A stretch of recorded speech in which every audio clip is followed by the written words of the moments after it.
Dios te bendiga, mi amigo que en esta hora me estás viendo y me estás escuchando a través de este video. Yo quiero compartir a tu vida un mensaje breve de la palabra de Dios. Yo no vengo a hablarte de religión, porque la religión no salva. Vengo a hablarte de alguien que está muy por encima de la religión. De alguien que a través de su vida, de sus obras, de su muerte y de su resurrección, es que Él marcó un antes y un después en la vida de la humanidad. Vengo a hablarte de alguien que en esta hora, si tú se lo permites, puede cambiar tu vida, tal y cual cambió mi vida hace muchos años. Su nombre es Jesucristo, el Hijo de Dios. Yo vengo a hablarte muy brevemente a través de este video de Jesucristo.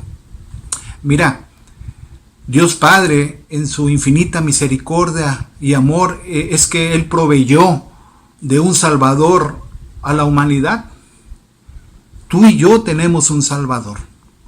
Y quizás en esta hora tú te hagas una pregunta muy válida y te estés preguntando, bueno, ¿a qué viene o de qué quiere salvarme Jesucristo? Y el libro de Lucas, en su capítulo 19, versículo 10, nos dice algo muy claramente. Dice, porque el Hijo del Hombre, o sea Jesucristo, vino a buscar y a salvar lo que se había perdido. ¿Y qué es lo que se había perdido? Es lo que sigue perdido todavía ahorita en la actualidad, el mundo. Porque el mundo vive en pecado, mi querido amigo.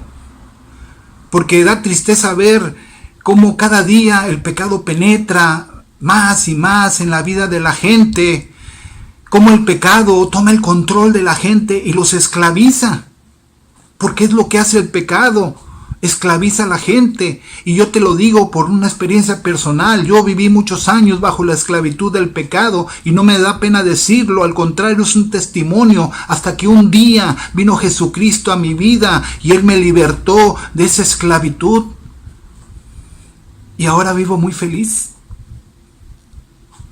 Pero, ¿sabes también de qué vino a salvarnos nuestro Señor Jesucristo? De la condenación eterna, de la muerte eterna. Porque después de la muerte física, que todos y cada uno de nosotros vamos a experimentar, es que aquel que haya muerto en pecado, aquel que haya muerto separado de Dios y sin Jesucristo en su corazón, es que irremediablemente va a morir espiritualmente. Lo dice la palabra de Dios. Y el morir espiritualmente significa vivir por toda la eternidad separado de Dios. Qué tremendo está esto, mi querido amigo. Es digno de analizarlo, de pensarlo. ¿Dónde quieres pasar tú la eternidad? Yo la quiero pasar con Dios, y Dios quiere que tú también la pases con Él. Pero déjame empezar desde el principio, y la palabra de Dios es muy clara y nos marca en Romanos capítulo 3, versículo 23, dice, por cuanto todos pecaron y están destituidos de la gloria de Dios. Todos somos pecadores y de entrada estamos fuera de la salvación, fuera de la vida eterna. Y todos cometemos pecados. No hay nadie que no cometa pecados.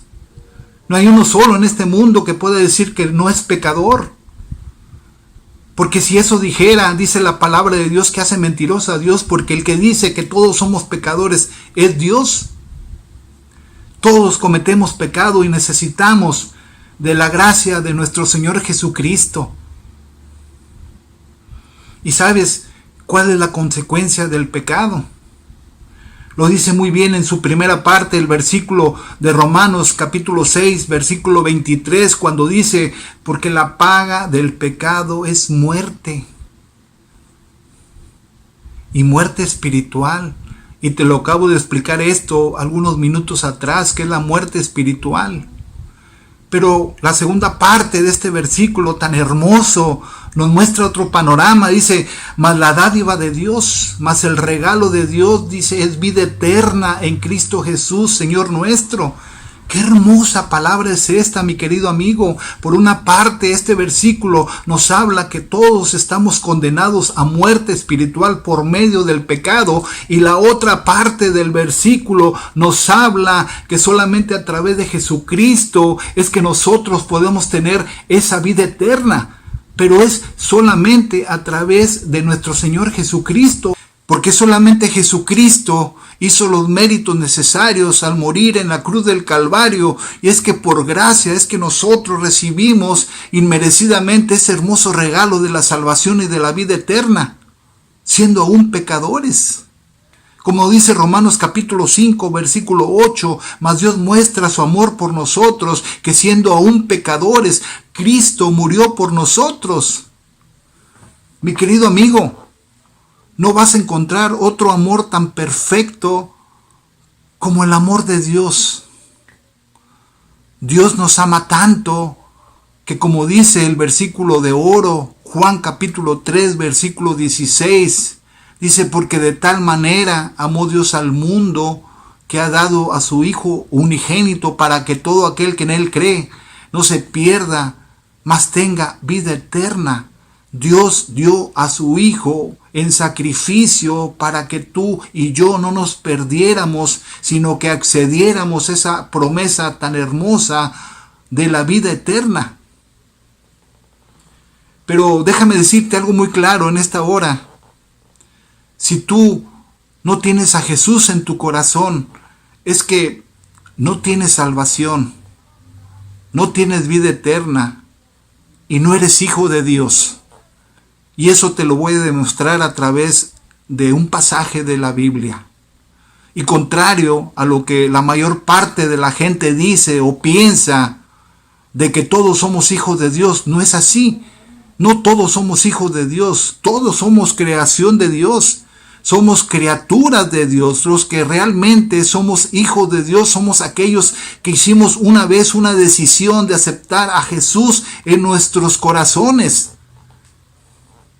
Tal y cual lo dice tan claramente el libro de Juan, capítulo 1, versículo 12. Dice, mas a todos los que le recibieron, a los que creen en su nombre, le dio la potestad de ser llamados hijos de Dios. Ahí está ese pasaje que tú lo puedes confrontar en cualquier Biblia y dice lo mismo.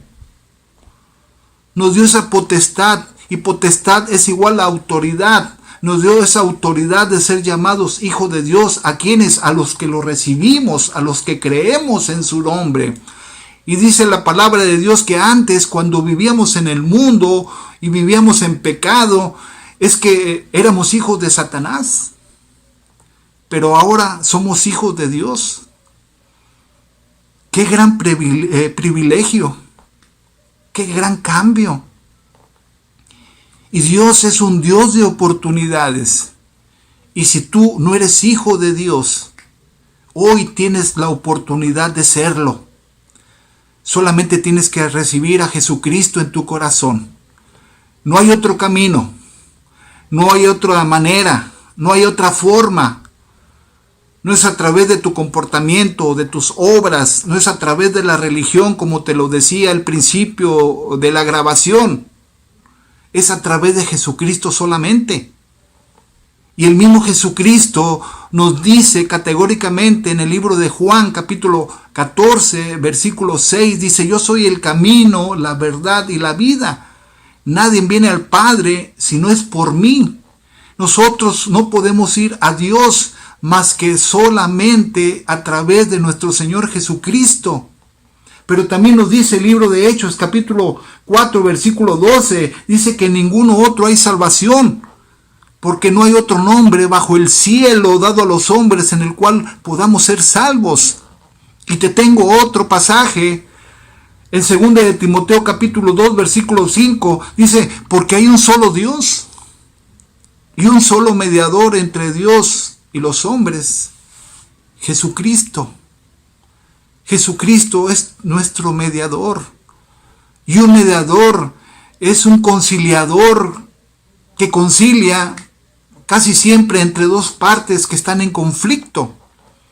Y cuando el hombre vive en pecado, Cuando el hombre vive en desobediencia con Dios, es que está en conflicto con Él y necesita ese conciliador. Pero cuando el hombre viene a los pies de Cristo, es que este conciliador, Jesucristo, nos reconcilia con Dios. Qué hermoso es esto, mi querido amigo. Yo me gozo cuando comparto esta palabra, porque esta palabra hizo grandes cosas en mi vida. Termino con esto, mi querido amigo. Entrégale tu vida a Cristo. Toma esa decisión de fe en esta hora. Permite que el Señor tome el control de tu vida. Porque cuando Dios toma el control de tu vida, grandes cosas empieza a hacer el Señor en ti. Porque cuando Él toma el control de tu vida, ahora ya no estás solo. Ahora tus batallas son sus batallas.